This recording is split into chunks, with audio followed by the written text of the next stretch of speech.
Okay, welcome back students. This is class 10th physics और आज जो हम टॉपिक पढ़ने जा रहे हैं डियर, ये जो टॉपिक है वो एग्जाम के पॉइंट ऑफ व्यू से इम्पोर्टेंट नहीं है, ठीक है, लेकिन आपका फॉर योर नॉलेज, ठीक है, आपकी नॉलेज के लिए और आगे आने वाले टॉपिक में हल्का सा इसका झलक दिखता है, ठीक है, इसलिए ये क्या आपका इंपोर्टेंट भी है। नॉलेज के पॉइंट ऑफ व्यू से ये काफी इंपोर्टेंट है क्योंकि हायर क्लासेस में ये जो टॉपिक है वो हायर क्लासेस में आपको नहीं देखने को मिलेंगे। तो आज के टॉपिक को हम करते हैं, फिर देखिए, लेकिन एग्जाम के लिए नहीं है, ये बात मैं आपको बता देता हूं, लेकिन फॉर योर नॉलेज। और ये आपका टॉपिक मैं आपको पढ़ा रहा हूं क्योंकि ये आपके पुराने सिलेबस में थे, ठीक है। तो हमारा जो टॉपिक है, आज का पहला टॉपिक है, वो है relation between n21 and n12, ठीक है। n21 और n12 के बीच का रिलेशन आपको फाइंड करना है। इनके बीच क्या रिलेशन है? n21 क्या है? तो n21 है refractive index of second medium, ठीक है। n के जस्ट बाद 2 है तो इसका मतलब हुआ refractive index of second medium, किसके रिस्पेक्ट में? फर्स्ट मीडियम के रिस्पेक्ट में, with respect to first medium. n12 क्या है? n12 है भाई refractive index of first medium. देखिए, यह है रिफ्रैक्टिव इंडेक्स सेकंड मीडियम का, यह है रिफ्रैक्टिव इंडेक्स फर्स्ट मीडियम का, ठीक है। Refractive index of first medium with respect to second medium, और यह है refractive index of second medium with respect to first medium. एक जैसे लग रहे हैं ना, कुछ कंफ्यूजन तो नहीं हो रहा, उल्टा दिख रहा होगा, n21 ये n12, तो इनके बीच क्या रिलेशन होता है उसको हम फाइंड करेंगे, ठीक है। तो देखिए n21 क्या है? n21 है refractive index of medium 2 with respect to medium 1, ठीक है। दैट इज n21 का मतलब हो गया स्पीड ऑफ लाइट, ठीक है। अगर इसका मैं स्पीड वाला फॉर्मूला निकालूंगा तो स्पीड वाला फॉर्मूला क्या बनेगा? Speed of light in medium 1 divided by speed of light in medium 2, ठीक है। मीडियम 2 में जो स्पीड है, ठीक है, वो कहां आएगा? अपॉन में, जिसका रिफ्रैक्टिव इंडेक्स निकाल रहे होते हैं उस मीडियम में जो स्पीड होती है वो कहां आती है? डिनोमिनेटर में आती है, ठीक है, बताया है मैंने। सपोज दैट मीडियम 1 में जो स्पीड है वो है v1 और मीडियम 2 में जो स्पीड है वो है v2, तो n21 का फॉर्मूला बन गया v1 बाई v2। समझ में आई बात इतनी? ठीक है, मीडियम 1 में जो स्पीड है उसको मान लिया मैंने v1 और मीडियम 2 में जो स्पीड है उसको मान लिया मैंने v2, ठीक है। तो n21 का फॉर्मूला बन गया v1 अपॉन v2। अब n12 क्या है? ठीक है, तो n12 है रिफ्रैक्टिव इंडेक्स ऑफ मीडियम 1, जो जस्ट बाद में लिखा होता है ना उसका रिफ्रैक्टिव इंडेक्स होता है। n के जस्ट बाद लिखा हुआ है 1, तो refractive index of medium 1 with respect to, किसके रिस्पेक्ट में? मीडियम 2 के रिस्पेक्ट में, ठीक है, यानी कि n12। अब अगर मेरे को इसका स्पीड वाला फॉर्मूला निकालना है तो देखिए, जिसका रिफ्रैक्टिव इंडेक्स हम निकाल रहे हैं, किसका रिफ्रैक्टिव इंडेक्स निकाल रहे हैं? मीडियम 1 का रिफ्रैक्टिव इंडेक्स निकाल रहे हैं, तो मीडियम 1 में जो स्पीड होगी वो डिनोमिनेटर में होगी, ठीक है, और जिसके रिस्पेक्ट में निकाल रहे हैं उसमें जो स्पीड है वो कहां लिखी जाएगी? न्यूमरेटर में। तो ये बन गया speed of light in medium 2 divided by speed of light in medium 1, ठीक है, जिसका रिफ्रैक्टिव इंडेक्स निकाल रहे हैं उसमें जो स्पीड है वो कहां लिख दिया? डिनोमिनेटर में। अब speed of light in medium 2, suppose इसको मैंने बोल दिया v2, और speed of light in medium 1 इसको बोल दिया v1, तो फॉर्मूला बन गया n12 is equal to v2 upon v1। समझ में आई बात इतनी? ठीक है, अब इसको बोला है इक्वेशन 1, इसको बोला है इक्वेशन 2, ठीक है। अब एक काम करते हैं, मल्टीप्लाई कर देते हैं, ठीक है, मल्टीप्लाइंग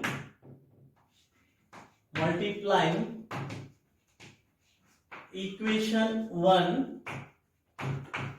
एंड इक्वेशन 2, ठीक है। इक्वेशन 1 और इक्वेशन 2 को आपस में क्या कर देते हैं? मल्टीप्लाई कर देते हैं, ठीक है। तो इक्वेशन 1 और इक्वेशन 2 को आपस में मल्टीप्लाई कर रहे हो, ठीक है, तो इक्वेशन 1 के एलएचएस में इक्वेशन 2 का एलएचएस, इक्वेशन 1 का एलएचएस और इक्वेशन 2 का एलएचएस ये आपस में मल्टीप्लाई होंगे, और इक्वेशन 1 के आरएचएस और इक्वेशन 2 का RHS, ये दोनों आपस में मल्टीप्लाई होंगे तो क्या बन गया N21, ठीक है, इक्वेशन 1 का LHS है N21 और इक्वेशन 2 का LHS है N12, ठीक है। इन दोनों के LHS को मैंने आपस में क्या कर दिया मल्टीप्लाई, फिर किसका साइन है इक्वल का साइन। अब दोनों के RHS को, इक्वेशन 1 का RHS है V1 by V2, इक्वेशन 2 का RHS है V2 by V1, समझ में आई बात इतनी। अब V1 से V1 कैंसिल हो गया, V2 से V2 कैंसिल हो गया, तो आपका बन गया N21 into N12 is equal to, RHS में क्या बचा कुछ नहीं एक, ठीक है, इससे ये कैंसिल हुआ 1 टाइम, इससे ये कैंसिल हुआ 1 टाइम, 1 into 1 1, ठीक है। तो यहां से रिलेशन आ गया N21 is equal to 1 upon N12, समझ में आई बात इतनी, कोई दिक्कत इतना समझने में। N21 किसके इक्वल है, N21 is equal to 1 upon N12, या फिर N12 यही रहने दो, N12 यही रहने दो, N21 को यहां भेज दीजिए तो क्या बन जाएगा 1 upon N21, ठीक है। यानी कि ये दोनों एक दूसरे के क्या होते हैं रेसिप्रोकल होते हैं, समझ में आई बात इतनी, ठीक है। तो बड़ा सिंपल सा टॉपिक, ठीक है। इनके बीच रिलेशन क्या है, N21 is the reciprocal of N12 या फिर N12 is the reciprocal of N21, ठीक है। अब इसका यूज कहां पर होगा, इसका यूज होगा देखना, स्क्रीनशॉट लेना हो तो ले लें, ठीक है। अब इसका यूज होगा, तो देखिए यूज कहां पर होगा इसका, जैसे सपोज दैट आपको दे रखा है refractive index of glass with respect to air, ठीक है। तो और आपसे पूछता है, ये आपको दे रखा है, सपोज दैट ये कितना है x है, और आपसे पूछता है refractive index of air with respect to glass, ये क्वेश्चन में आपसे पूछता है, ठीक है।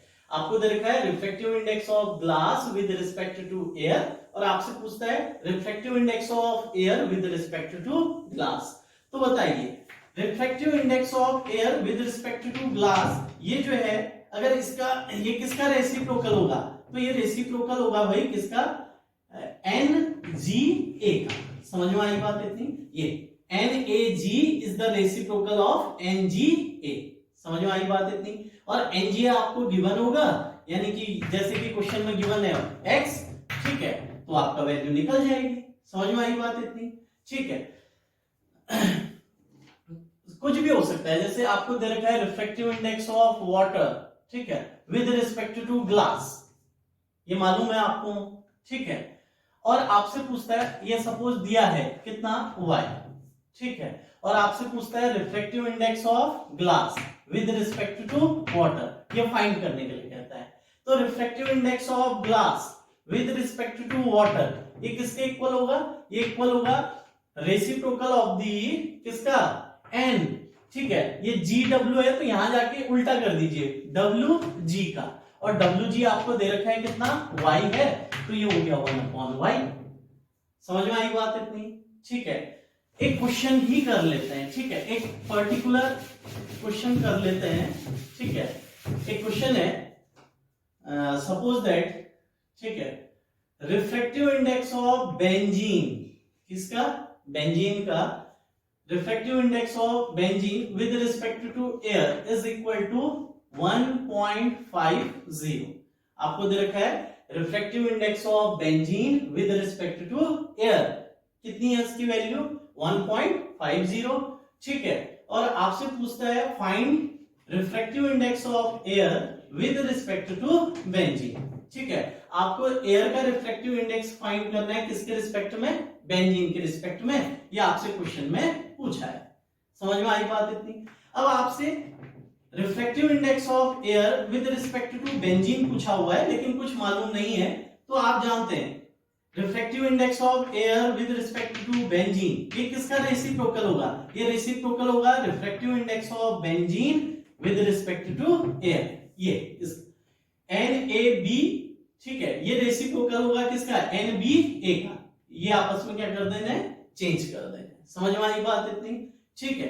अब क्वेश्चन में आपको गिवन है refractive index of benzene with respect to air, इसकी वैल्यू कितनी है 1.50। इसको सॉल्व करोगे तो सॉल्व करके इसका आंसर आएगा 0.666, इस तरीके से आता रहेगा। समझ में आई बात इतनी? तो अब एक काम करते हैं 0.6, एक प्लेस के बाद इसको राउंड ऑफ कर देते हैं तो ये हो जाएगा 0.67। समझ में आई बात इतनी? तो refractive index of air with respect to benzene ये कितना आ गया 0.67। कोई दिक्कत इतना समझने में? ठीक है, तो मेरे ख्याल से इसको समझने में कोई दिक्कत नहीं होगी, बड़ा सिंपल सा टॉपिक था। ठीक है,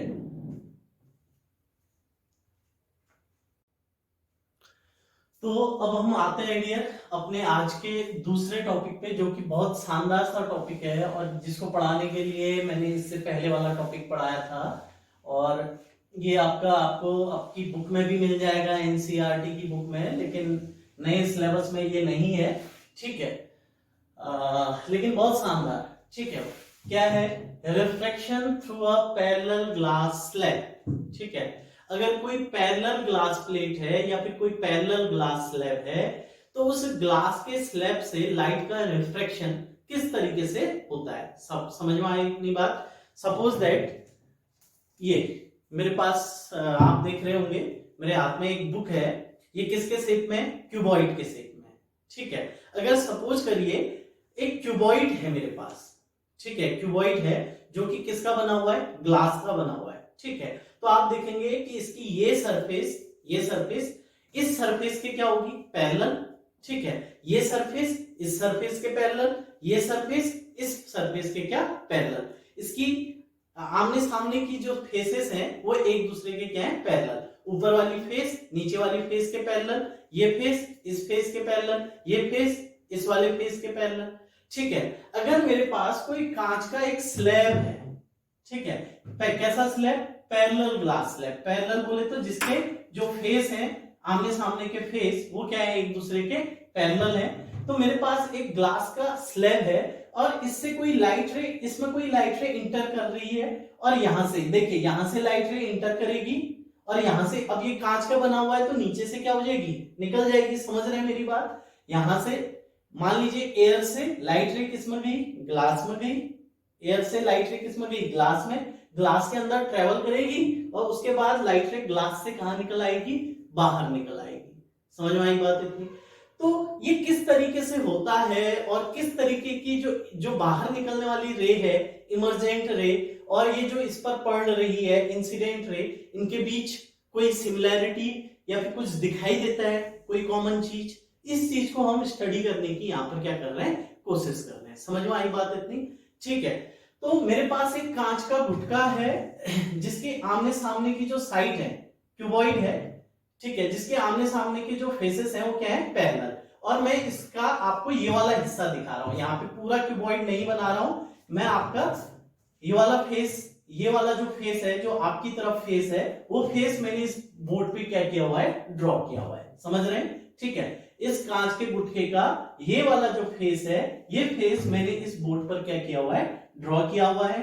ठीक है, जिसका नाम मैं दे देता हूं, इसका नाम दे दिया मैंने A B C G। ठीक है, ये कांच का क्या है? स्लैब है। ठीक है, जिसका ये फेस आपके सामने मैंने बोर्ड पे क्या कर दिया? ड्रॉ कर दिया है। सपोज दैट इस पैरेलल ग्लास प्लेट की ये वाली जो हाइट है, ये, ठीक है, ये दोनों फिंगर के बीच का जो डिस्टेंस है, ये जो हाइट है, ठीक है, ये हाइट आपका मान लीजिए कितना है? T है। ठीक है, इसके इन दो फेस के बीच का जो डिस्टेंस है वो कितना है? वो है T। और लाइट रे आपका यहां से इंटर कर रही है, ऊपर वाली फेस से लाइट रे इंटर कर रही है। इंटर करने के बाद वो लाइट इस ग्लास के अंदर ट्रेवल करेगी और यहां से लाइट रे कहां आ जाएगी? बाहर आ जाएगी। समझ में आई बात इतनी? ठीक है, तो किस तरीके से ये चीज होगी इसको समझने की कोशिश करते हैं। ठीक है, सपोज दैट इसके जो ऊपर वाला, देखिए इंटरफेस आप समझते हैं ना? ठीक है, ये जो AB सरफेस है, इस सरफेस के ऊपर क्या होगा? इस सरफेस के ऊपर है एयर, ठीक है, समझ रहे हैं? ये फेस मैंने आपके सामने बनाई थी ना, ये वाली फेस, ये फेस आपके सामने बनाई है ये। तो ये जो फेस है, ठीक है, इधर से किताब ऐसी हो जा रही है तो मैं इसको ऐसे करके दिखाता हूं। तो ये फेस मैंने आपके सामने बनाई हुई है, ठीक है, जिसका नाम मैंने दिया हुआ है ए बी सी डी। ये है ए, ये है बी, ये है सी और ये है डी। और इसकी जो थिकनेस है वो कितनी है? टी। लाइट, अब देखिए ये जो ए बी इंटरफेस, इसका नाम क्या है? A B. तो ये जो ए बी इंटरफेस है, इसके ऊपर क्या दिख रहा है आपको? इसके ऊपर क्या है? एयर। और ये जो नीचे सी डी दिख रहा है, इस सी डी को इंटरफेस क्या होता है? जो दो डिफरेंट मीडियम को क्या करे? सेपरेट करे। तो ये किन को ये सीडी किसको सेपरेट कर रहा है? इस सीडी के ऊपर आओगे तो क्या मिलेगा? ग्लास। और इस सीडी के नीचे जाओगे तो क्या मिलेगा? एयर मिलेगा। यहाँ क्या है? एयर है। वापस फिर से यहाँ क्या मिलेगी? एयर मिलेगी। समझ में आई बात इतनी? तो ये कांच का स्लैब है, ठीक है, जिसमें दो इंटरफेस है, एक है ए बी और दूसरा है सी डी, ठीक है। इंटरफेस क्यों? ए बी के ऊपर जाओगे एयर, इस ए बी से नीचे आओगे तो ग्लास। समझ में आई बात इतनी? तो ये ए बी दो डिफरेंट मीडियम को क्या कर रहा है? सेपरेट कर रहा है। ए बी के ऊपर क्या है? एयर, ए बी के नीचे क्या है? ग्लास, ठीक है। फिर ये नीचे आपको सीडी दिख रहा होगा, इस सीडी के ऊपर क्या है? ग्लास। और इस सीडी के नीचे क्या है? फिर से एयर। समझ में आई बात इतनी? ठीक है। तो ए बी और सी डी, इसमें दो इंटरफेस हैं, ठीक है। और लाइट रे इस ऊपर वाली इंटरफेस पर आपकी क्या हो रही है? इंसिडेंट हो रही है। समझ में आई बात इतनी?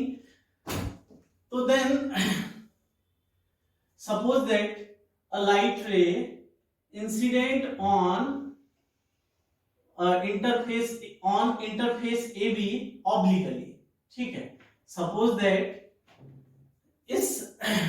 इसको थोड़ा मैं और अच्छे से बना देता हूं, आपको जो चीज दिखाना चाह रहा हूं मैं, ठीक है। सपोज करिए इस ए बी इंटरफेस पर एक लाइट रे इंसिडेंट हो रही है।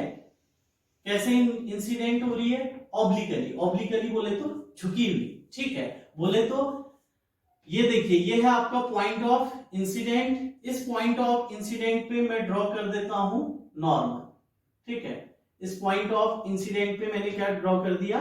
एक नॉर्मल ड्रॉ कर दिया। और एक लाइट रे इस ए बी इंटरफेस पर कैसे गिर रही है? ऑब्लिकली, यानी कि इस नॉर्मल के साथ एक एंगल बनाते हुए वो यहां पर गिर रही है। और इस एंगल को मैंने बोल दिया एंगल ऑफ इंसिडेंट आई। समझ में आई बात इतनी? ठीक है। अब बताइए लाइट रे कहां से कहां जाएगी? एयर से कहां जा रही है? ग्लास में। इस इंटरफेस के बाद लाइट रे कहां ट्रेवल करने वाली है? ग्लास में ट्रेवल करने वाली है। तो एयर से जब लाइट रे ग्लास में जाएगी, यानी कि रेयर से कहां जाएगी? डेंसर में जाएगी। तो ये कहां की ओर बेंट हो जाएगी? ये बेंट हो जाएगी नॉर्मल की ओर। कहां की ओर बेंट होगी? नॉर्मल की ओर। समझ में आई बात इतनी? ठीक है। अगर आप देखेंगे ये लाइट रे ऑब्लिकली इस इंटरफेस पे गिरी, ये ऑब्लिकली इस इंटरफेस पे गिरी, और इसकी जो ओरिजिनल पाथ की जो डायरेक्शन है वो इस डॉटेड लाइन के क्या है? अलोंग है। समझ में आई बात इतनी? ये लाइट रे इस इंटरफेस पे गिरी, किस डायरेक्शन में? इस डायरेक्शन में गिरी है। समझ में आ रही है बात इतनी? Light ray A B interface पर ऑब्लिकली गिरी है, और किस डायरेक्शन में गिरी है? इस डायरेक्शन में गिरी है। समझ में आई बात इतनी? और नॉर्मल के साथ कितना एंगल बनाते हुए गिरी है? एंगल आई, ठीक है। लेकिन जैसे ही लाइट रे इस ग्लास के अंदर इंटर करती है, वो अपने ओरिजिनल पाथ को रिटेन नहीं कर पाती है, अपने ओरिजिनल पाथ पर नहीं चल पाती है। रेयरर से कहां गई है? डेंसर गई है। तो कहां की ओर झुक जाती है? देखिए कहां की ओर शिफ्ट हो गई है? नॉर्मल की ओर चली गई है। समझ में आई बात इतनी? ठीक है। अब मैंने कहा ये इंसिडेंट रे होगी, ये कौन सी रे है? Reflected ray. रिफ्लेक्टेड रे और नॉर्मल के बीच, रिफ्लेक्टेड रे और नॉर्मल के बीच जो एंगल बनेगा, उस एंगल को बोलेंगे हम एंगल ऑफ रिफ्रैक्शन, ठीक है। एंगल ऑफ रिफ्रैक्शन किसके बीच बनेगा? रिफ्लेक्टेड रे और नॉर्मल के बीच, ठीक है। और ये है एंगल ऑफ रिफ्रैक्शन कितना? आर। समझ में आई बात इतनी? ठीक है। अब आप देखेंगे लाइट रे इस ग्लास प्लेट के अंदर ट्रेवल करते करते करते करते करते वापस कहां पर पहुंच गई है? सीडी इंटरफेस पे पहुंच गई है। ठीक है, यानी कि बॉटम में पहुंच गई है ग्लास स्लैब के। अब यहां से वापस ये कहां जाने वाली है? वापस ये फिर से कहां जाने वाली है? एयर में जाने वाली है। ठीक है, यानी कि इस सीडी का ये पॉइंट, इस पॉइंट पर लाइट रे गिर रही है ना। ठीक है, सीडी इंटरफेस पर पॉइंट ऑफ इंसिडेंट ये है। समझ में आई बात इतनी? ठीक है, और इस पर मैं एक नॉर्मल ड्रॉ कर देता हूं सरफेस के क्या बिल्कुल परपेंडिकुलर। समझ में आई बात इतनी? अब बताइए लाइट रे एयर यहां किस में ट्रेवल कर रही थी? ग्लास में। अब कहां जा रही है? वापस एयर में। तो ग्लास होता है डेंसर मीडियम, एयर होता है रेयरर मीडियम। तो लाइट रे वापस ग्लास से कहां जा रही है? एयर में जा रही है। तो अब ये क्या होगी? क्या अपने पाथ पे जैसे आ रही थी वैसे चलेगी? तो आंसर है नो। ये नॉर्मल से क्या हो जाएगी? दूर हट जाएगी। ठीक है, नॉर्मल से क्या होगी? दूर हट गई। ठीक है, वापस ये जो है नॉर्मल से क्या हो जाएगी? दूर हट जाएगी, क्योंकि कहां से कहां जा रही है? डेंसर से रेयरर जा रही है। समझ में आई बात इतनी? कोई ये लाइट रे ऐसे आ रही थी। ठीक है, पहले देखिए रेयर एयर से कहां गई? ग्लास। रेयरर से डेंसर गई, अपने ओरिजिनल पाथ को रिटेन नहीं कर पाई, कहां की ओर बेंट हो गई? नॉर्मल की ओर झुक गई। ठीक है, फिर डेंसर से कहां जा रही है? रेयरर जा रही है। तो इसका जो इनिशियल पाथ है, ये जो इसका पाथ था, इस पाथ को रिटेन नहीं कर पा रही है, यहां से शिफ्ट हो गई है। ठीक है, और कहां की ओर गई है? बाहर की ओर। नॉर्मल से कहां चली गई? दूर हट गई। समझ में आई बात इतनी? ठीक है, तो नॉर्मल से क्या हो जाती है? ये दूर हट गई। ठीक है, लाइट रे जब डेंसर से कहां जा रही है? रेयरर जा रही है, तो नॉर्मल से क्या होगी? दूर हट गई। ठीक है, और इस इमर्जेंट रे, क्योंकि अब ये बाहर निकल रही है ना ग्लास से, इसका नाम रख दिया मैंने इमर्जेंट रे। इसके और नॉर्मल के बीच जो एंगल है उसको मैंने बोल दिया एंगल ई। ठीक है, उसको बोल दिया एंगल ई। समझ में आई बात इतनी? और यानी कि ये वाली जो रिफ्लेक्टेड रे है और ये नॉर्मल है, इसके बीच का जो एंगल है उसको बोल दिया ई। अब देखिए ये और ये दोनों लाइन एक दूसरे के ए बी और सी डी। ठीक है, ए बी और सी डी, ये दोनों एक दूसरे के क्या है? ए बी और सी डी एक दूसरे के पैरेलल है, क्योंकि ये कैसी प्लेट है? पैरेलल ग्लास प्लेट है। तो इन पर डाले गए जो नॉर्मल होंगे, ये नॉर्मल भी तो एक दूसरे के क्या होंगे? पैरेलल होंगे। ये नॉर्मल और ये नॉर्मल एक दूसरे के क्या है डियर? पैरेलल है। समझ में आई बात? इन पर डाले गए नॉर्मल भी एक दूसरे के क्या है? पैरेलल। और अगर मैं इसका नाम ले दूं P Q R और S, तो आप देखेंगे ये मैंने बोल दिया P Q R S, तो आप देखेंगे कि ये दोनों नॉर्मल एक दूसरे के पैरेलल हैं। और QR, ये QR ये लाइन इन दोनों नॉर्मल को क्या कर रही है? इंटरसेक्ट कर रही है। समझ में आई बात इतनी? तो ये एंगल और ये एंगल, ठीक है, ये वाला एंगल और ये वाला, ये दोनों एंगल एक दूसरे के कैसे एंगल होंगे भाई? Alternate angle. ठीक है, Z बन रहा है ना, ये क्या बन रहा है? Z जैसा बन रहा है कि नहीं? तो ये एंगल और ये एंगल एक दूसरे के कैसे एंगल है? अल्टरनेट एंगल है। और ये दोनों एंगल आपस में क्या होंगे? इक्वल। अगर ये वाला एंगल अगर R है तो ये एंगल भी क्या होगा? R होगा। तो देखिए ये नॉर्मल और ये नॉर्मल, इसको QR लाइन क्या कर रही है? इंटरसेक्ट कर रही है।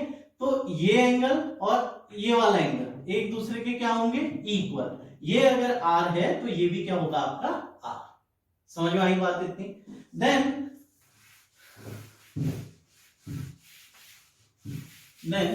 इसको फिर से समझने की कोशिश करते हैं। हुआ क्या? देखिए ABCD एक पैरेलल ग्लास प्लेट है। ठीक है, पैरेलल ग्लास प्लेट है बोले तो AB और CD एक दूसरे के क्या है? पैरेलल है। ठीक है। अब इस पर एक लाइट रे PQ समझ रहे हैं, PQ लाइट रे इस पर ऑब्लिकली क्या हो रही है, इंसिडेंट हो रही है, ठीक है। इस AB के इस पॉइंट Q पर, इस Q पॉइंट पर ये लाइट रे इंसिडेंट हुई, ठीक है। ये हो गया पॉइंट ऑफ इंसिडेंट, इस पर मैंने डाल दिया क्या, नॉर्मल। अब लाइट रे एयर से कहां गई, ग्लास में गई, यानी कि रेयर से कहां गई, डेंसर गई। तो आफ्टर रिफ्रैक्शन ये कहां की ओर बेंट होगी, नॉर्मल की ओर बेंट होगी। समझ में आई बात इतनी, ठीक है। इंसिडेंट रे और नॉर्मल के बीच बना एंगल, एंगल ऑफ इंसिडेंट, ठीक है। रिफ्रैक्टेड रे और नॉर्मल के बीच बना एंगल, एंगल ऑफ रिफ्रैक्शन, इसको बोल दिया मैंने R। समझ में आई बात इतनी, ठीक है। AB इंटरफेस पर PQ क्या हो रही है, इंसिडेंट हो रही है। AB इंटरफेस पर PQ क्या हुई, इंसिडेंट हुई। तो इंसिडेंट रे नॉर्मल, इसके बीच बना एंगल, एंगल ऑफ इंसिडेंट। और इस AB इंटरफेस से ये रे कहां हो रही है, दूर जा रही है। तो AB इंटरफेस के लिए QR, AB इंटरफेस के लिए QR कैसी रे है, रिफ्रैक्टेड रे। समझ में आई बात इतनी, ठीक है। अगर मैं कहूं for AB interface, for AB interface, तो AB इंटरफेस के लिए angle of incident, angle of incident, angle of incident ये क्या हो जाएगा आपका, एंगल I, ठीक है। और angle of refraction, angle of refraction किसके लिए, AB इंटरफेस के लिए ये कितना है, एंगल R, ठीक है। AB इंटरफेस के लिए PQ क्या है, इंसिडेंट रे है, और QR कैसी रे है, रिफ्रैक्टेड रे, किसके लिए, AB इंटरफेस के लिए। समझ में आई बात इतनी। और अगर मैं बात करूं इस CD इंटरफेस की, ठीक है, CD इंटरफेस भी तो है जो ग्लास और एयर को क्या कर रहा है, सेपरेट कर रहा है। CD क्या कर रहा है, ग्लास और एयर को सेपरेट कर रहा है। और इस CD इंटरफेस के लिए, CD इंटरफेस के लिए, ठीक है, इंसिडेंट रे कौन सी होगी बताइए, ये QR इस CD इंटरफेस के लिए इंसिडेंट रे, क्योंकि देखिए ये रे, ये QR इस CD पर क्या हो रही है, गिर रही है। समझ में आई बात इतनी। और RS इस CD इंटरफेस के लिए कौन सी रे है, रिफ्रैक्टेड रे है, क्योंकि ये RS इस CD से कहां जा रही है, दूर जा रही है। समझ में आई बात इतनी, ठीक है। कंफ्यूजन मत करना, इसको ध्यान से समझिए। AB इस इंटरफेस पर, ठीक है, PQ इंसिडेंट हो रहा है, AB पर PQ इंसिडेंट हो रहा है, तो AB के लिए PQ इंसिडेंट रे है और QR रिफ्रैक्टेड रे है, क्योंकि QR इस AB से कहां जा रहा है, दूर जा रहा है, इस पर गिर नहीं रहा है, इससे कहां जा रहा है, AB से दूर जा रहा है। समझ में आई बात इतनी। और इस CD इंटरफेस के लिए, CD इंटरफेस के लिए QR क्या बन जाएगी, इंसिडेंट रे। ये रे इस, ये रे CD इंटरफेस पर ये QR क्या हो रही है, गिर रही है, ठीक है, इस पर आ रही है ना, इंसिडेंट हो रही है। CD पर कौन इंसिडेंट हुआ, CD पर इंसिडेंट हुआ QR, इस CD पर इंसिडेंट कौन हुआ, QR। तो QR इस CD के लिए इंसिडेंट रे, ठीक है। और ये QR अगर इस CD के लिए इंसिडेंट रे है, क्योंकि QR इस CD पर क्या हो रहा है, इंसिडेंट हो रहा है, तो इस QR और इस नॉर्मल के बीच जो एंगल है R, ठीक है, ये R इस CD इंटरफेस के लिए क्या होगा, एंगल ऑफ इंसिडेंट होगा। CD के लिए QR CD पर जो है QR क्या हो रहा है, इंसिडेंट हो रहा है, इसलिए QR CD के लिए इंसिडेंट रे है, ठीक है।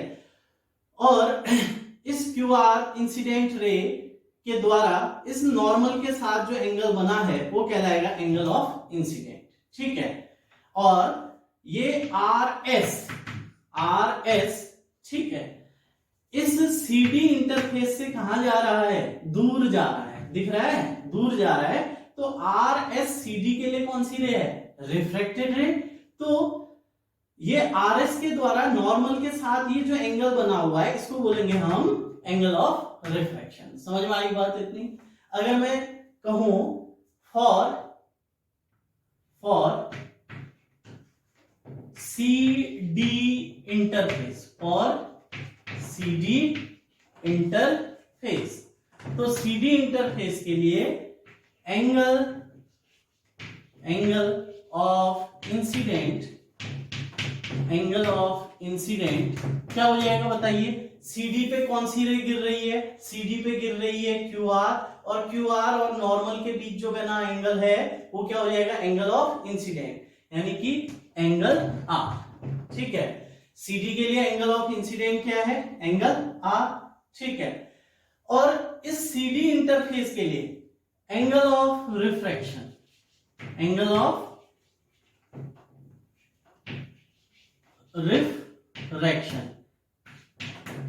CD इंटरफेस के लिए एंगल ऑफ रिफ्रैक्शन कितना हो जाएगा? तो देखिए CD इंटरफेस से ये RS दूर जा रही है, तो RS जो है CD के लिए रिफ्लेक्टेड रे है। ठीक है, और इस रिफ्लेक्टेड रे के द्वारा नॉर्मल के साथ जो एंगल बना है, ठीक है, ये हो जाएगा एंगल ऑफ रिफ्रैक्शन। समझ में आई बात इतनी? ठीक है, कुछ नहीं है, समझ गए होंगे मेरे ख्याल से। ठीक है, अच्छा, AB पर ये एंगल ऑफ इंसिडेंट, ये एंगल ऑफ रिफ्रैक्शन, इस CD पर ये एंगल ऑफ इंसिडेंट और ये एंगल ऑफ रिफ्रैक्शन। ठीक है, अगर AB इंटरफेस पर मैं क्या लगाऊं? स्नेल्स लॉ लगाऊं। स्नेल्स लॉ मतलब समझ रहे हैं? अगर इस AB इंटरफेस पर क्या लगा रहा हूं मैं? स्नेल्स लॉ लगा रहा हूं, अकॉर्डिंग टू स्नेल्स लॉ। ठीक है, इस AB इंटरफेस पर मैंने स्नेल्स लॉ लगाया, तो स्नेल्स लॉ क्या बोलता है? Sine of angle of incident upon sine of angle of refraction, sine of angle of incident upon sine of angle of refraction is a constant which is called refractive index of that medium in which refracted ray are present। ठीक है, sin I upon sin R, sine of angle of incident upon sine of angle of refraction, इसका जो ratio है ये constant होता है। ठीक है, और ये कांस्टेंट किसके इक्वल होता है? Refractive index of that medium in which refracted रे प्रेजेंट। ठीक है, रिफ्रैक्टिव इंडेक्स उस मीडियम का जिसमें कौन सी रे हो? रिफ्रैक्टेड रे हो। तो AB इंटरफेस के लिए रिफ्रैक्टेड रे किसमें है? ग्लास में। देखिए AB इंटरफेस के लिए रिफ्रैक्टेड रे कौन है? QR, और ये QR कहां प्रेजेंट में है? ग्लास में। तो sine I upon sine R refractive index होगा डियर किसका? ग्लास का। किसके रिस्पेक्ट में? जहां इंसिडेंट रे हो। इंसिडेंट रे कहां है? एयर में। तो refractive index of glass with respect to air. समझ में आई बात इतनी? ऐसे ही इसको बोल दिया मैंने इक्वेशन 1। इसको क्या बोल दिया? इक्वेशन 1। ठीक है, अब इस CD इंटरफेस के लिए देखिए। ठीक है, CD इंटरफेस पर यह है एंगल ऑफ इंसिडेंट, क्योंकि ये रे इस CD पर इंसिडेंट हो रही है, और RS क्या है? Reflected ray. तो एंगल ये क्या हो जाएगा? Angle of refraction. समझ में आई बात इतनी? ठीक है, तो इस CD इंटरफेस पर अगर मैं क्या लगा दूं? स्नेल्स लॉ लगा दूं, according to Snell's law. According to Snell's law क्या हो जाएगा? साइन ऑफ एंगल, याद है स्नेल्स लॉ? याद होना चाहिए, सेकेंड लॉ ऑफ रिफ्रैक्शन। तो स्नेल्स लॉ क्या कहता है? Sine of angle of incident. तो CD इंटरफेस पर एंगल ऑफ इंसिडेंट क्या है? R। तो sine of angle of incident, CD interface पर एंगल ऑफ इंसिडेंट कितना है? R। समझ में आई बात इतनी? तो sine R divided by sine of angle of refraction. तो angle of refraction CD interface पर कितना है? ये E, क्योंकि ये RS इस CD इंटरफेस से कहां जा रही है? दूर जा रही है। तो साइन ऑफ क्या? E, साइन R अपॉन क्या हो गया? Sine E। ठीक है, sine of angle of incident upon sine of angle of reflection is equal to, ये इसका जो रेशियो है वो क्या होता है, कांस्टेंट, और इसी कांस्टेंट को हम क्या बोलते हैं, इसी कांस्टेंट को हम बोलते हैं refractive index of that medium in which reflected ray are present. ठीक है, तो ये रिफ्लेक्टेड रे आर एस किसके लिए रिफ्लेक्टेड रे है, इस CD के लिए आर एस रिफ्लेक्टेड रे है, और ये कहां है, ये एयर में है, वापस एयर में आ चुकी है, तो ये हो गया refractive index of air with respect to that medium in which incident ray present. ठीक है, तो इस CD पर इंसिडेंट रे कौन है, QR। ठीक है, ये कहां है, ये QR इस CD पर क्या है, इंसिडेंट रे, और ये कहां है, ग्लास में, तो ये रिफ्लेक्टिव इंडेक्स हो गया एयर का विद रिस्पेक्ट टू ग्लास। समझ में आई बात इतनी? ठीक है, तो मुझे एक मिल गया है reflective index of glass with respect to air, एक मिल गया है reflective index of air with respect to glass. समझ में आई बात इतनी? ये sine of angle of incident upon sine of angle of reflection, इसका जो रेशियो है, ये रेशियो क्या होगा, कांस्टेंट, और ये कांस्टेंट ही रिफ्रैक्टिव इंडेक्स कहलाएगा, किसका, जिसमें रिफ्रैक्टिव इंडेक्स है, किसमें, एयर में, किसके रिस्पेक्ट में, जहां इंसिडेंट रे हो, कहां है इंसिडेंट रे, ग्लास में, ये इंसिडेंट रे किसके रिस्पेक्ट में बोल रहा हूं, CD के रिस्पेक्ट में। ठीक है, अब इस NAG को, ठीक है, मैं वापस लिखना चाहता हूं NGA। समझ में आई बात इतनी? यहां मुझे NGA दिख रहा है ना, तो इस NAG को मैं वापस लिखना चाहता हूं NGA। ये अब वी नो दैट, ठीक है, वी नो, अभी इससे पहले डेरिवेशन किया था, क्या मैं इस NAG को NGA लिख सकता हूं? ठीक है, या फिर मुझे चाहिए NGA। ठीक है, मुझे चाहिए क्या, NGA, और मेरे पास क्या है, NAG, तो NGA is the reciprocal of NAG। समझ में आई बात इतनी? ठीक है, NGA को क्या लिख दिया मैंने, 1/NAG। ठीक है, अब वैल्यू पुट अप करते हैं। ठीक है, ये वाला इरेज करना ही पड़ेगा।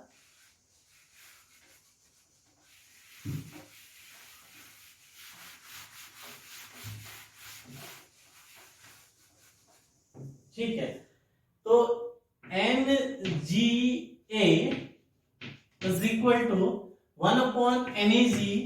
ठीक है, 1 कितना, NAG, और NAG की वैल्यू है sin R upon sin E, sin R upon sin E।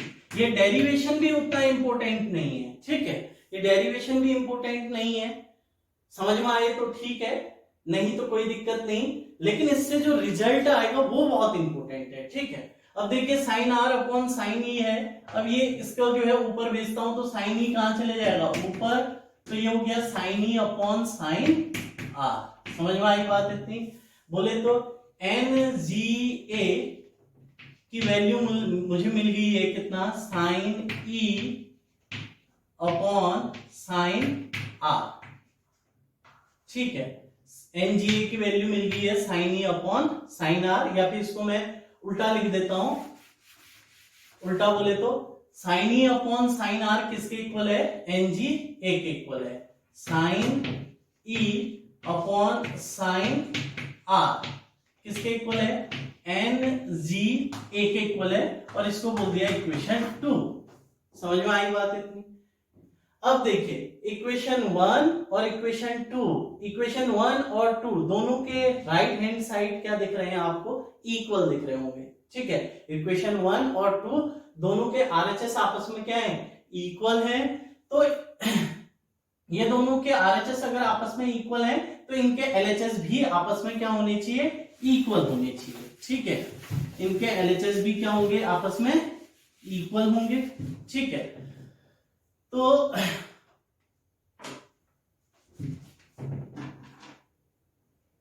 From equation 1 and 2, ठीक है, इक्वेशन 1 और 2 से देखिए, ठीक है, दोनों के आरएचएस क्या है, सेम, तो दोनों के एलएचएस भी क्या होंगे डियर, सेम होंगे। ठीक है, इनके आरएचएस इक्वल है तो इनके एलएचएस भी इक्वल होंगे, यानी कि बोले तो sine I upon sine R, sine I upon sine R, ये किसके इक्वल होगा, sine E upon sine R. समझ में आई बात इतनी। साइन आर से ये साइन आर क्या हो गया, कैंसिल हो गया, तो इंप्लाइज दैट यहां से हमें क्या रिजल्ट मिला, sine I is equal to sine E. Sine I और साइन ई आपस में क्या है, इक्वल है। समझ में आई बात इतनी। अब देखिए पुराने लेक्चर में हमने ये सब कवर किया हुआ है। देखिए पिछले लेक्चर में ही हमने कवर किया था, अगर दो एंगल के लिए साइन की वैल्यू सेम है, किन्हीं दो एंगल के लिए साइन की वैल्यू क्या है, सेम है, साइन आई और साइन ई। ठीक है, आई के लिए साइन की वैल्यू और ई के लिए साइन की वैल्यू, ये दोनों क्या है, सेम है, तो आई और ई आपस में भी क्या होंगे, इक्वल होंगे। बोले तो ये दोनों एंगल भी आपस में क्या होंगे, इक्वल होंगे, यानी कि angle I is equal to angle E. ये बड़ा इंपॉर्टेंट रिजल्ट है, ये बहुत खास चीज है ये जो यहां से निकली कि आई और ई ये दोनों एक दूसरे के क्या होंगे, इक्वल होंगे। ठीक है, बोले तो एंगल ऑफ इंसिडेंट, ये एंगल आई और ये एंगल ई, ये दोनों एक दूसरे के क्या है, इक्वल है। समझ में आई बात इतनी। ठीक है, बोले तो इनका नॉर्मल के साथ बनाया हुआ एंगल, बोले तो पी क्यू का, ठीक है, और इस आर एस का, ठीक है, पी क्यू और आर एस का नॉर्मल के साथ बनाया एंगल, ये क्या है, आपस में इक्वल है। बोले तो एंगल आई और एंगल ई ये दोनों आपस में क्या है, इक्वल है। ये दोनों एंगल आपस में इक्वल हैं, इसका मतलब क्या है, इसका मतलब है कि ये रे, ठीक है, ये पी क्यू, ठीक है, नॉर्मल के साथ जितना एंगल बनाते हुए गिर रही थी, बोले तो ये पी क्यू जिस डायरेक्शन में जा रही थी, ठीक है, नॉर्मल से जितने डिग्री के एंगल पे जा रही थी, आर एस भी इस नॉर्मल के साथ उतने ही डिग्री का एंगल बनाते हुए जा रही है। ठीक है, पी क्यू नॉर्मल के साथ जो एंगल बना के निकल रही है, ये एंगल बनाया ना, ये एंगल बनाते हुए निकल रही है। पी क्यू नॉर्मल के साथ जो एंगल बना के निकली है, आर एस भी इस नॉर्मल के साथ वही एंगल बना के निकल रही है। बोले तो ये जो है आपका जो इंसिडेंट रे है, और ये डॉटेड लाइन क्या है, ये इंसिडेंट रे की पाथ की क्या है, डायरेक्शन है। ठीक है, इंसिडेंट रे इस डायरेक्शन में जा रही है, यानी कि ये जो डॉटेड लाइन है वो इंसिडेंट रे के ओरिजिनल पाथ की डायरेक्शन है। तो ओरिजिनल पाथ की जो डायरेक्शन है, और जो आपका ये जो आर एस है, बोले तो इसको हम बोलते हैं इमर्जेंट रे।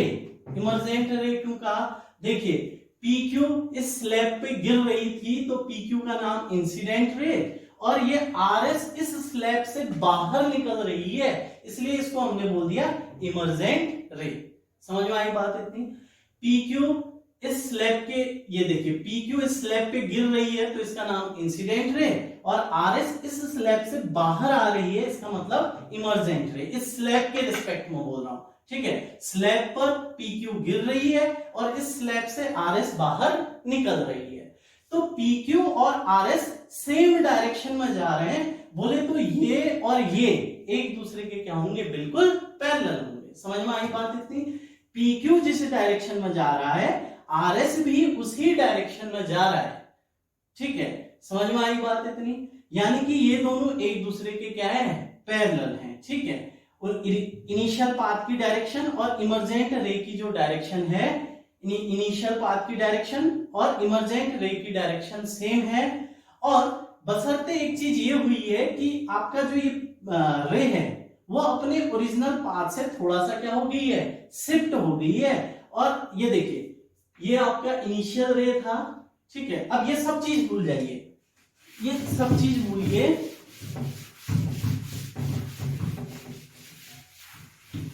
हो क्या रहा है इस बात को समझिए। होता क्या है, अगर एक ग्लास स्लैब है, ये रिजल्ट बहुत अच्छा है, ये रिजल्ट भी आपको समझना है। ठीक है, ये रिजल्ट बस आप समझ जाएंगे, इसी के लिए इतना काम किया हुआ है।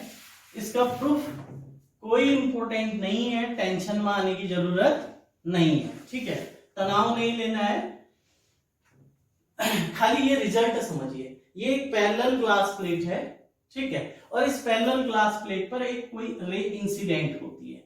ये इस प्लेट पर, इस पैरेलल ग्लास स्लैब पर एक इंसिडेंट, एक रे क्या हुई, इंसिडेंट हुई, ठीक है।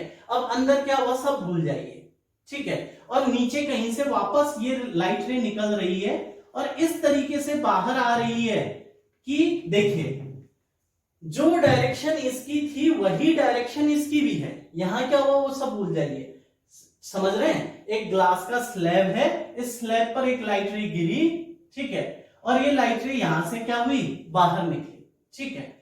लाइट रे स्लैब पर गिरी, यहां से स्लैब से क्या आ गई, बाहर आ गई, ठीक है। एयर से कहां गई, ग्लास में गई, और ग्लास से वापस कहां आ गई, फिर से एयर में आ गई। लेकिन हमने देखा कि क्या हुआ कि जिस डायरेक्शन में ये लाइट रे जा रही थी उसी डायरेक्शन में ये इमर्जेंट रे भी जा रही है, ठीक है। ये जिस डायरेक्शन में ये रे है उसी डायरेक्शन में ये रे है, बशर्ते, ठीक है। ये देखिए इसकी डायरेक्शन देखते हैं, ये किस डायरेक्शन में जा रही है, ये लाइट रे आई और ये जो है आपका इस डायरेक्शन में जा रही है। समझ में आई बात इतनी, ये लाइट रे आई और ये इस डायरेक्शन में जा रही है, ठीक है। और ये लाइट रे जो बाहर आई है ये भी सेम डायरेक्शन में है, क्योंकि नॉर्मल के साथ जितना इसने एंगल बनाया है नॉर्मल के साथ उतना ही इसने भी एंगल बनाया है। दोनों की डायरेक्शन तो सेम है, बट ये अपने पाथ से, जो इसका इनिशियल पाथ था, इस पाथ से थोड़ा सा क्या हो गई है, शिफ्ट हो गई है। मान लीजिए ये अपने इनिशियल पाथ से L, ठीक है, इन दोनों के बीच की जो परपेंडिकुलर डिस्टेंस है सपोज करिए वो L है, तो ये जो L है ये कहलाता है आपका लेटरल शिफ्ट या फिर लेटरल डिस्प्लेसमेंट। समझ में आई बात इतनी।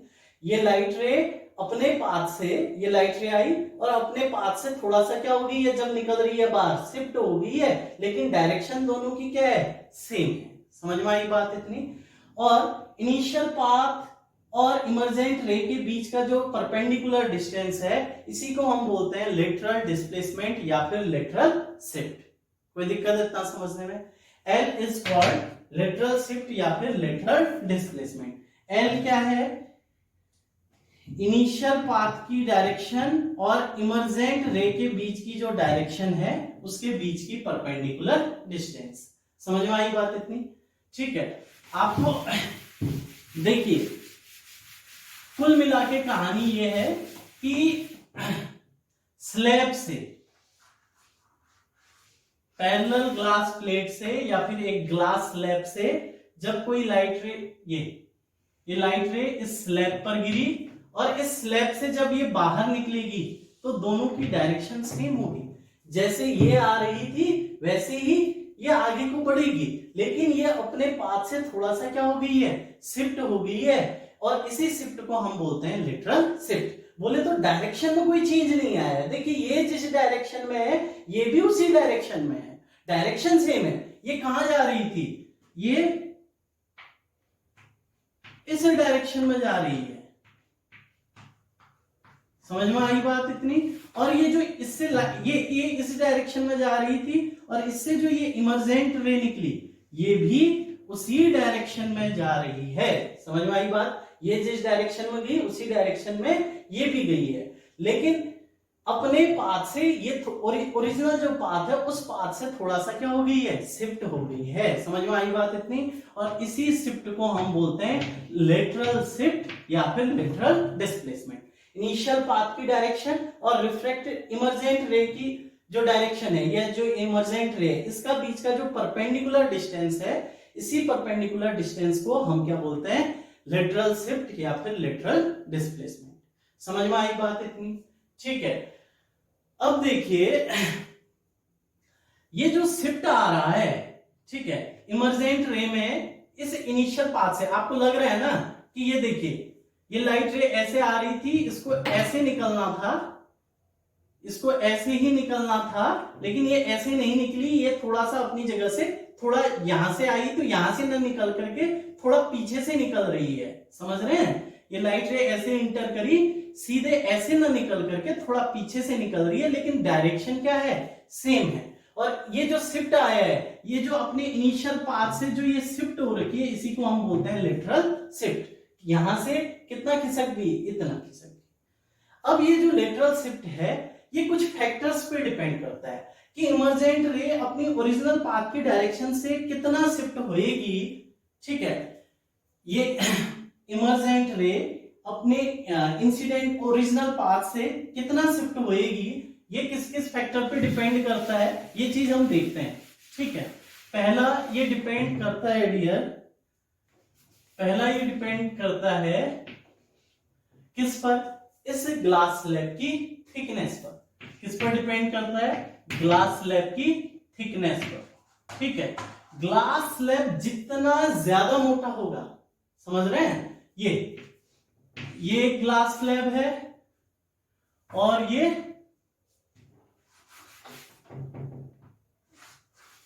दूसरा ग्लास स्लैब है। ठीक है, इस ग्लास स्लैब की थिकनेस कम है, इस ग्लास स्लैब की थिकनेस ज्यादा है।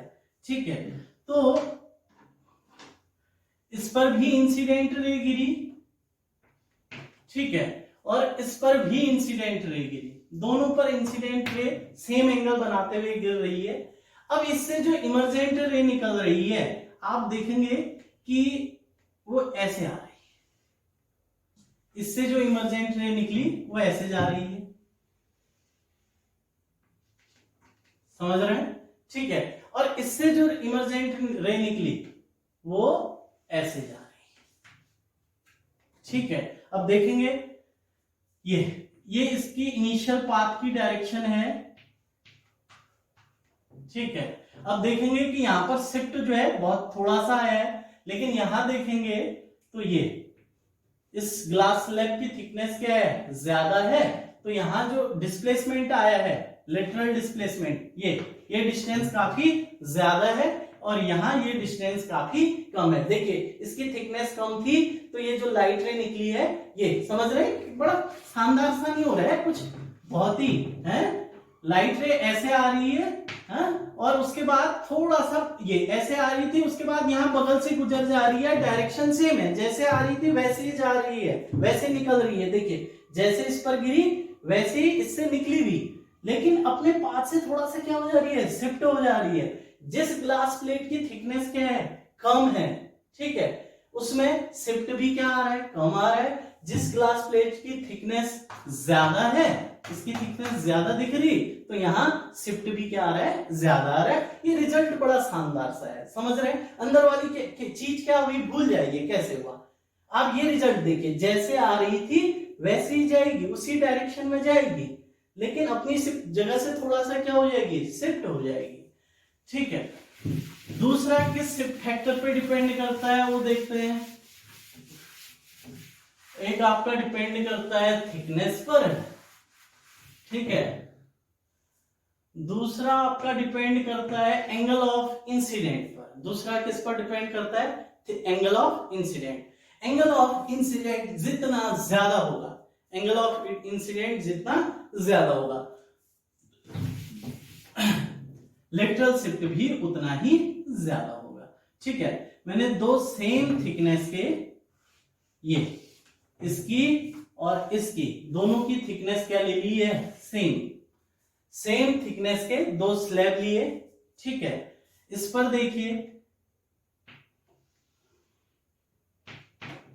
इस पर देखेंगे तो आपका नॉर्मल के साथ जो एंगल ऑफ इंसिडेंट है वो आपको काफी ज्यादा दिख रहा होगा। ठीक है, ये काफी ज्यादा है, और भी ज्यादा बना सकते हैं साफ साफ देखने के लिए। चलो मैं बहुत ज्यादा एंगल बना देता हूं। ठीक है, एंगल ऑफ इंसिडेंट,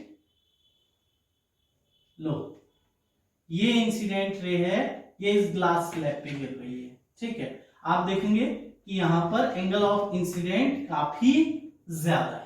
ठीक है, ये लाइट रे ये यहां पर इंसिडेंट हुई। ठीक है, और यहां देखेंगे, यहां पर जो लाइट रे है वो काफी कम एंगल बनाते हुए, और भी कम बना देता हूं। लो, बहुत कम एंगल बनाते हुए इंसिडेंट हो रही है। अगर आप देखेंगे तो यहां पर ये एंगल ऑफ इंसिडेंट काफी कम दिख रहा होगा और यहां पर एंगल ऑफ इंसिडेंट काफी ज्यादा है। ठीक है, तो यहां पर जो शिफ्ट आएगा, ठीक है, ये यहां से यहां इमर्जेंट रे ऐसे निकल रही है, डायरेक्शन क्या है दोनों की सेम है, लाइट रे ऐसे आई ऐसे निकल गई, और यहां पर भी लाइट रे ऐसे आई और ऐसे ही निकल गई। ये इस डायरेक्शन में जा रही थी, इसी डायरेक्शन में वापस आई।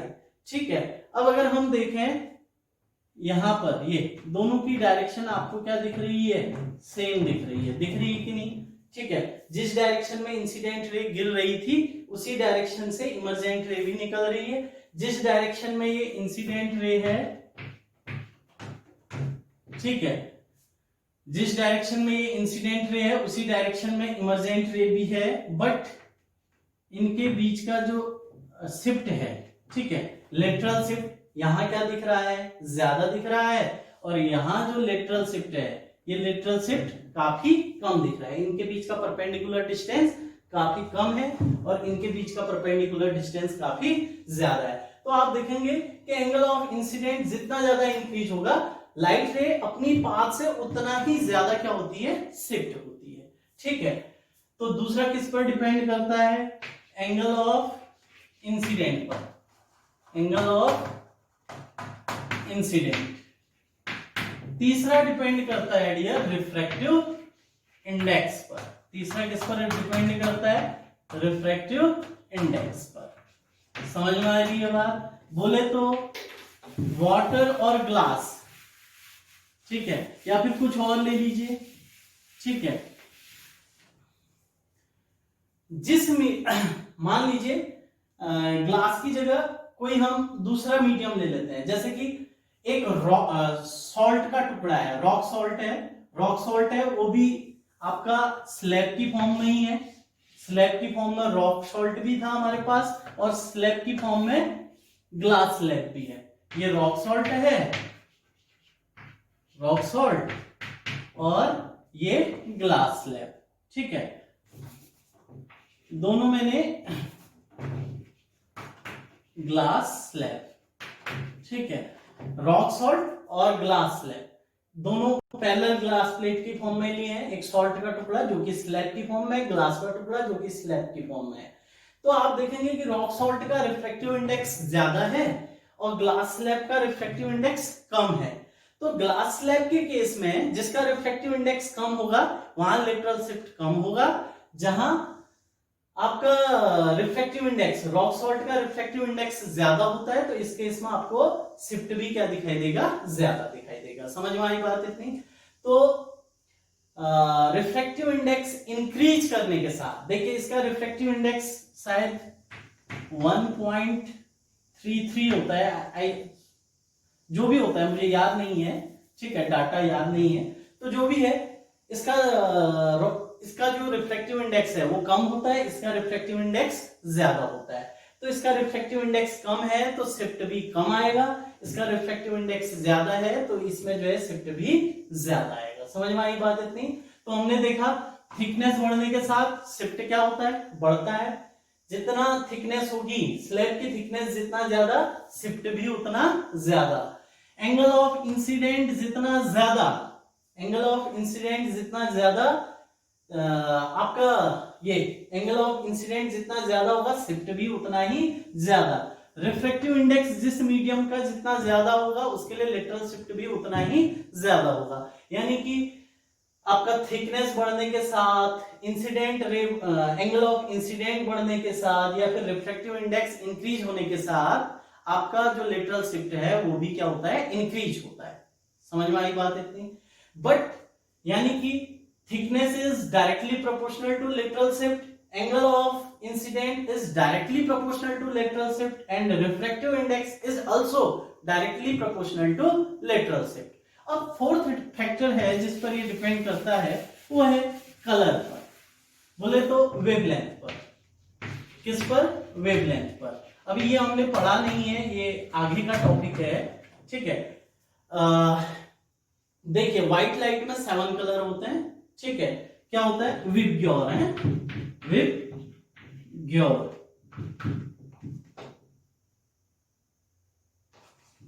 ठीक है। Violet, indigo, blue, green, yellow, orange, red, ठीक है। व्हाइट लाइट में 7 कलर होते हैं और आपका जो रेड कलर है इसके लिए वेवलेंथ सबसे ज्यादा होता है, ठीक है। यहां से नीचे को जाने पर वेवलेंथ क्या होता है? इंक्रीज होता है। वेवलेंथ क्या होएगा? नीचे को जाने में इंक्रीज होएगा, है। तो ऊपर से नीचे को जाने पर वेवलेंथ क्या होता है? इंक्रीज होता है। बोले तो रेड कलर का वेवलेंथ सबसे ज्यादा, वायलेट का वेवलेंथ सबसे कम, ठीक है।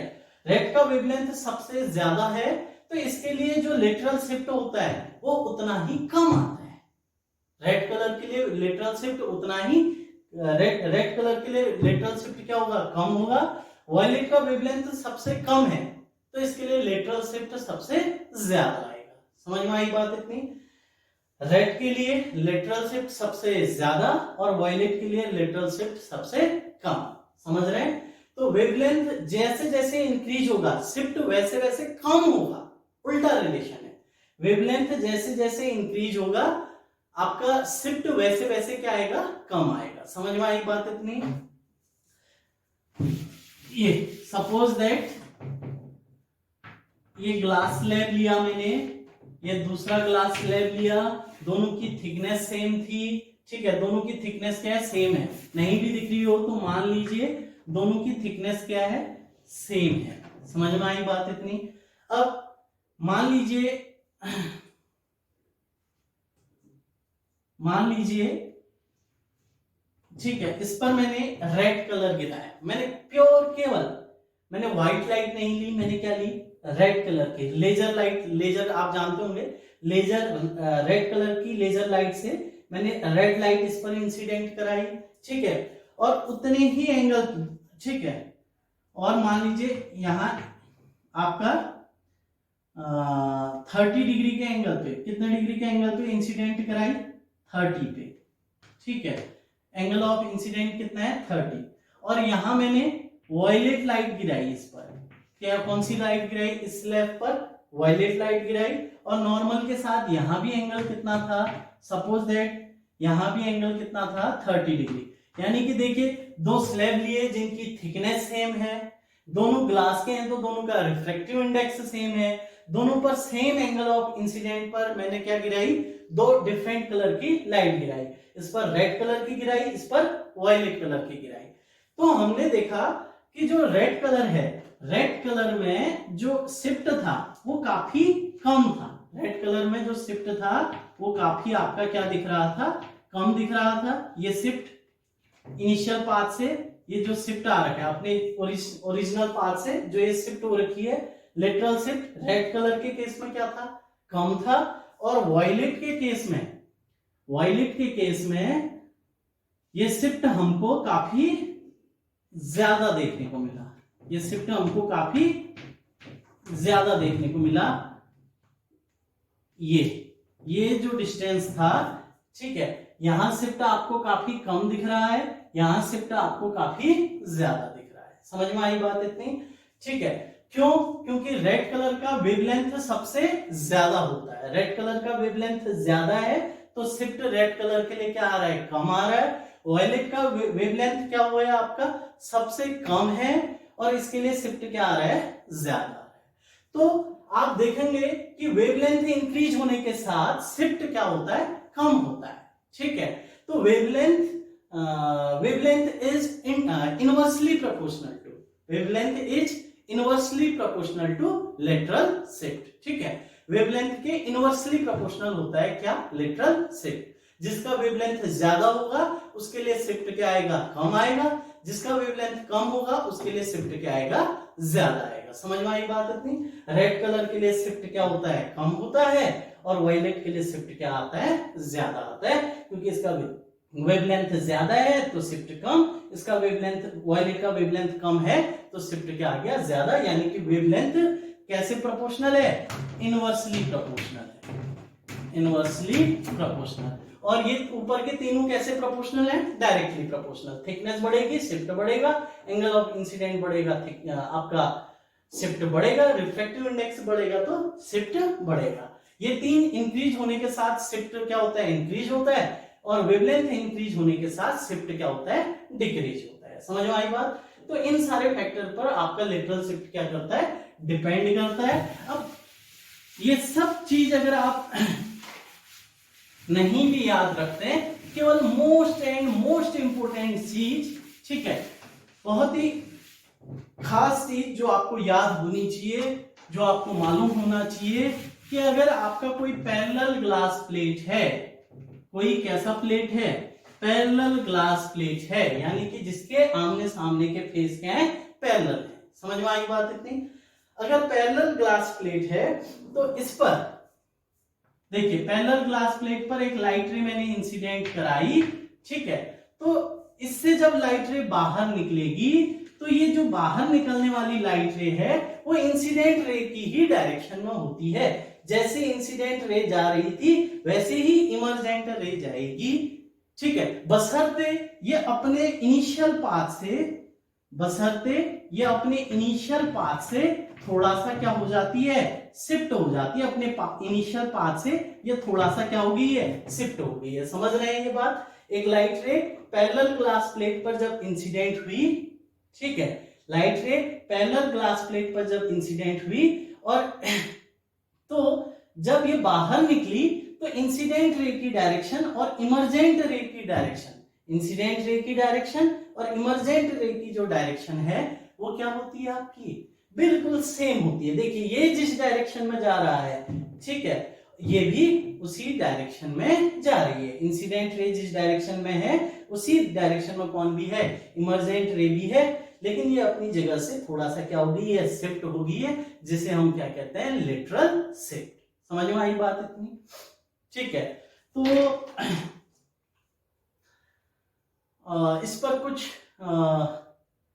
वैसे ऑप्शनल में अगर कभी कुछ ऐसा भी क्वेश्चन आता था पहले, जैसे सपोज करिए, बाद में ही बताएंगे, ठीक है,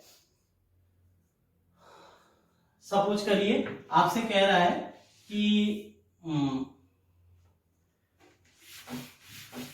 सपोज करिए आपसे कहता है एक बॉक्स है, ठीक है, एक बॉक्स है और इस बॉक्स के इस पोजीशन पे होल है।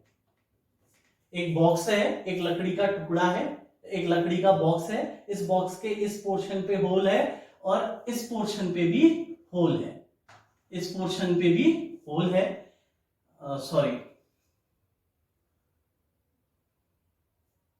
ठीक है, और हाँ, एक लकड़ी का बॉक्स लिया हुआ है, इसके अंदर क्या रखा है हमें मालूम नहीं है, ठीक है, और एक लाइट रे इसके अंदर इंटर करती है इस तरीके से, लाइट रे इंटर कर रही है इस बॉक्स में इस तरीके से, और जब ये बाहर निकलती है तो वो यहां से निकल रही है,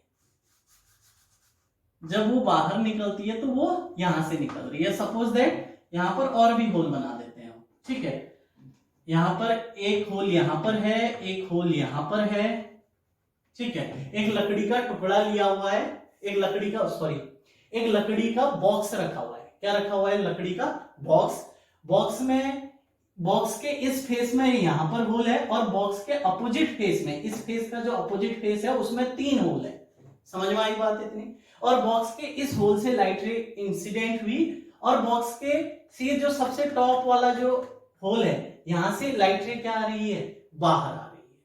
समझ में आई बात? तो इस बॉक्स के अंदर क्या रखा होगा, इस बॉक्स के अंदर क्या रखा है, तो आप समझ जाएंगे कि इस बॉक्स के अंदर क्या रखा हुआ है। इस बॉक्स के अंदर आपका एक ग्लास स्लैब रखा हुआ है, इसके अंदर क्या रखा हुआ है, एक ग्लास स्लैब रखा हुआ है, इस बॉक्स के अंदर एक ग्लास स्लैब रखा है, जिसके कारण ये जो लाइट रे है, ये लाइट रे, ठीक है, अपने ओरिजिनल पाथ से थोड़ा सा क्या हो चुकी है, ये इसका इनिशियल पाथ है, दिख रहा है कि नहीं, ठीक है, लाइट रे ऐसे जा रही थी लेकिन यहां से ना निकल करके लाइट रे ऊपर से निकल रही है, यानी कि अपने इनिशियल पाथ से थोड़ा सा क्या हो चुकी है, शिफ्ट हो चुकी है। समझ रहे हैं? और ये जो शिफ्ट आ रखा है ठीक है, इनके बीच का ये जो परपेंडिकुलर डिस्टेंस है इसी को बोलेंगे हम लेटरल शिफ्ट। लाइट रे इस होल से गई, जनरली यहां से निकलती, लेकिन यहां से नहीं निकली, ये कहां से निकल रही है, ऊपर से निकल रही है, यहां से नहीं निकल रही है। वो क्यों? क्योंकि वो अपने पाथ से थोड़ा सा क्या हो गई है, शिफ्ट हो गई है, बट देखेंगे दोनों की डायरेक्शन क्या है, सेम है। समझ में आई बात इतनी? तो कांच का टुकड़ा क्या करता है, कांच का टुकड़ा कांच के टुकड़े में अगर एक जगह से लाइट रे इंसिडेंट होगी तो दूसरी जगह से आपका निकलेगी, तो दोनों की डायरेक्शन क्या होगी, सेम होगी। जैसे ये जा रही है वैसे ही ये भी निकलेगी। ऐसा नहीं होगा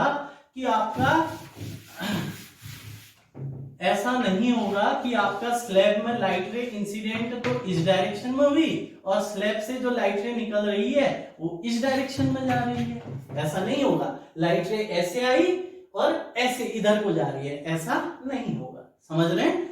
ये जैसे इंसिडेंट हुई है वैसे ही इससे बाहर निकलेगी, ऐसे नहीं जाएगी, जैसे आई है वैसे ही बाहर जाएगी। जितना एंगल यहाँ नॉर्मल के साथ होगा एंगल आई, उतना ही एंगल यहाँ पर नॉर्मल के साथ होगा। एंगल ऑफ इंसिडेंस और एंगल ऑफ इमर्जेंस दोनों क्या होंगे, इक्वल होंगे। जिस डायरेक्शन में ये इंसिडेंट रे थी उसी डायरेक्शन में इमर्जेंट रे भी होगी। ये रिजल्ट बड़ा इंपॉर्टेंट है, ठीक है। इसका प्रूफ कोई दिक्कत नहीं है, कैसे हुआ, कहां से आया, लेकिन ये समझिए कि लाइट रे ऐसे इंसिडेंट हुई तो ऐसे ही बाहर निकलेगी। जिस डायरेक्शन में इंसिडेंट रे होती है इमर्जेंट रे की डायरेक्शन भी सेम रहती है, बशर्ते वो अपने पाथ से थोड़ा सा शिफ्ट हो जाती है और उसे बोलते हैं हम लेटरल शिफ्ट। समझ में आई बात इतनी?